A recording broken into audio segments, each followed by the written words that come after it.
Hello and welcome to the LLG Grapevine podcast. You're listening to Helen McGrath, Head of Public Affairs, and joining me this week is Aneeka Sarwar, LLG Membership Director. Hello everyone. In a week that continues to court controversy on the national stage, we're going to concentrate this week on important developments for local authorities and the matters that impact our local communities. I'm going to start with the Health and Care Bill, which resumed committee stage in the Lords last Tuesday. Peers began with Amendment 20 and resumed after Amendment 49, but no amendments were made. Last Thursday, Peers worked through Amendments 50 to 71 and agreed clauses 16 to 19 and Schedule 3. During the debate, the Minister, Lord Kamal, highlighted that integrated care partnerships were the idea of the LGA, and the government wants to ensure that they work with integrated care boards. He added that while the government encourages local authorities and the NHS to work together as much as possible and pool their budgets where it's beneficial for local people, they are not mandating this, as this would probably require a significant shift in how local authorities are held accountable for managing their money. Due to the volume of amendments, the schedule for the bill has now changed, and Schedule 6 of the bill was unable to be debated. Schedule 6 relates to intervention powers over the reconfiguration of NHS services and proposes to amend the National Health Service Act 2006. Aneeka, what caught your eye this week? Well, the Express led with an article which looks at how much people's council tax bills could be going up this year, as the UK faces a cost of living crisis. It includes warnings by the Institute for Fiscal Studies that bills will need to increase by at least 3.6% a year to fund the government's social care plans. Councillor James Jameson, Local Government Association Chairman, was quoted saying, "The significant financial pressures facing local services cannot be met by the council tax income alone. Councils are particularly alarmed that the government's solution for tackling social care's core existing pressures appears to be solely through the use of council tax and the social care precept." Meanwhile, the Mail reports that the entire cabinet would reportedly back a delay in increasing the rise in national insurance in April to help households hit by the cost of living crisis. The increase is intended to help fund health and social care, with most of the money for the first 3 years going towards clearing the COVID-19 backlog. This is in relation to a 1.25% rise, which is due in April this year. With the rising energy costs, increased council tax and national insurance payments together with inflation, there could be a significant rise in people seeking assistance from their local authorities as they struggle to keep their home and pay their bills. Well, I've certainly read that the demand for food banks continues to rise. Now, another bill of interest currently in the House of Commons committee stage is the Down Syndrome Bill, which would create a new duty on the Secretary of State to issue guidance to relevant authorities, health, education and local authorities, in respect of social care and housing, on how to meet the specific needs of people with Down syndrome, and for relevant authorities to have due regard to the guidance in providing services. MP Liam Fox previously said that the bill was needed now because people with Down syndrome are starting to outlive their parents. The former minister said it would lighten the burden on parents who worried about what would happen to their children after they died. Ken Ross from the Down Syndrome's policy group told the BBC that at the moment, getting the right provisions, such as securing the right speech support in schools, can be difficult. He said the bill would mean people will have to think about how their practices can be adapted to meaningfully include people with Down syndrome. During the bill's debate, Dr. Fox said, "When I was born, the life expectancy of someone with Down syndrome was 13 years. By the time I became a junior doctor, it was 30 years. Today, it is 58 years. We have people with Down syndrome living into their 70s. He argued it would be a stain on our country and a scandal to see in future those whose parents have died being placed in inappropriate institutions in elderly care homes or mental health institutions. On the topic of guidance, I want to highlight the statutory guidance for local authorities to improve access to social housing for victims of domestic abuse in refuge or other types of temporary accommodation, which was published last week. This statutory guidance is intended to assist local authorities to ensure that victims of domestic abuse who are living in refuge or other forms of safe temporary accommodation are given appropriate priority when they apply for and to access social housing. This is to say that local housing authorities are required to have regard to the guidance in exercising their function under Part 6 of the 1996 Act. You will recall that the Domestic Abuse Act 2021 came into force on the 1st of October 2021 to ensure that all victims and their children across England can access the right support in safe accommodation when they need it.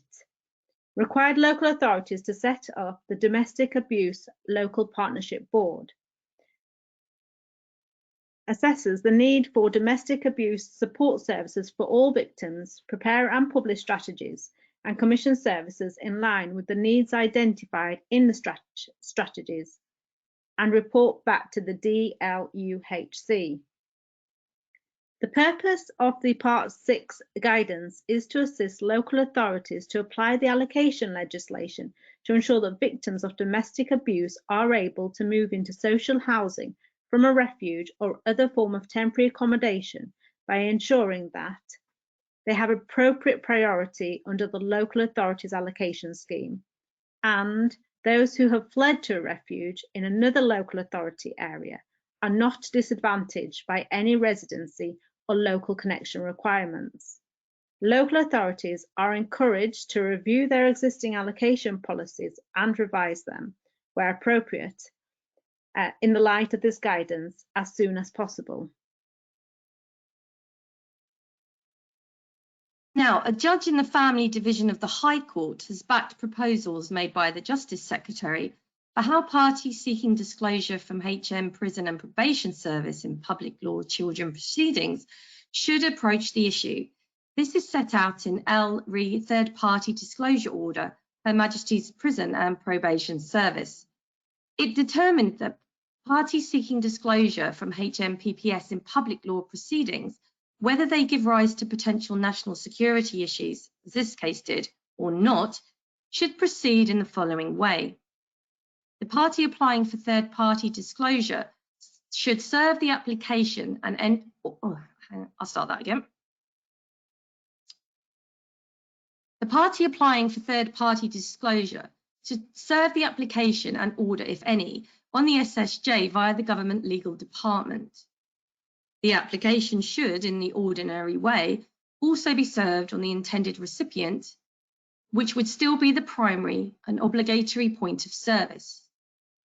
Any request for disclosure on a rolling basis should be made explicitly clear in the application and/or order. Any correspondence, i.e. not court orders or applications for court orders, should continue to be addressed exclusively to the intended recipient. And any requests for third-party disclosure which are not accompanied by any third-party disclosure order or application should, as now, be sent to the personal body believed to hold the material in question. For example, HMPPS and not the GLD. The Honourable Mr Justice Cobb concluded, "It is well known that some of the most difficult cases with which the courts must deal span both the criminal and family courts, often at the same time. The children involved and their families need consistent treatment within the justice system. Consistency, liaison, and where possible, cooperation across the two systems are essential. All parties submit, and I agree that this case underscores the importance of cooperation and coordination between all the safeguarding agencies involved with children in order to achieve good and informed decision-making in their best interests." Reported in the Local Government Association's Parliamentary Bulletin, Councillor Jenny Bell, Local Government Association Licensing Champion and member of the Local Government Association's Safer and Stronger Communities Board, appeared before the Home Affairs Select Committee to give evidence to their inquiry into spiking. Councillor Bell spoke about Council's key role in the safeguarding the nighttime economy through partnership working with venues and other frontline services and through the licensing system. She highlighted that to tackle spiking, there needs to be a national drive to improve reporting and data of spiking incidents, actions to understand and disrupt perpetrators' behaviour, and sustainable local funding so that all local areas can invest in comprehensive multi-agency initiatives to tackle spiking.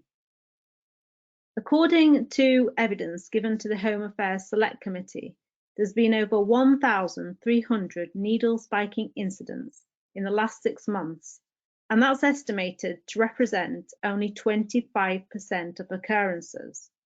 Lincolnshire Police Deputy Chief Constable Mr. Harwin gave evidence that needle spiking is a new UK-wide phenomenon. He added, in terms of the prevalence, we've clearly got an issue here in the UK. We've not seen that before. All in all, these incidents are very concerning, and it will be interesting to see if the government legislates for a specific offence rather than relying on a number of other offences. Well, it's certainly something that licensing lawyers might want to consider in terms of advising their committee. Now, before I go, I just want to flag a number of LLG board positions currently out for advertisement, including Deputy Vice President. Please do take a look at our website and consider applying. It's great on your CV and it's a good thing to do. Well, that's it from us this week. You can get more updates and much more by these items by going to, doesn't make any sense. Well, that's it from us this week. You can get more updates and much more on these items by going to Bulletin 4, available via your inbox, or by signing up to our new website. So all that remains is for me to thank Aneeka for joining me this week. It's been a pleasure. Goodbye, everyone.